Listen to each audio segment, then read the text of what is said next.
Assalomu alaykum aziz vatandoshlar. Mana bugun 22 may kuni 2023-yil Toshkent Moskva yo'nalishidagi avtobusimiz Abu Saxiy etagidan avtovokzalidan ketmoqda. Xudo xolasa UzAvtotrans davlat tomonidan qo'yilgan avtobuslarimiz bu turgan ikkinchi avtobusimiz. Xudo xolasa 6 ga reys, bunisi birinchisi ketyapti.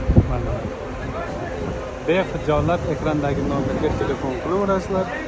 Esda biroq to'g'ridan to'g'ri Moskvaga Abu Saxiydan o'tirasizlar.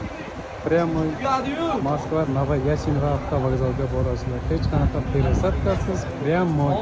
И eng qizig'i UzAvtotrans davlat tomonidan avtobus.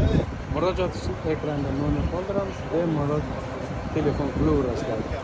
Sog' salomat, Allohga omonat bo'lib qolamiz.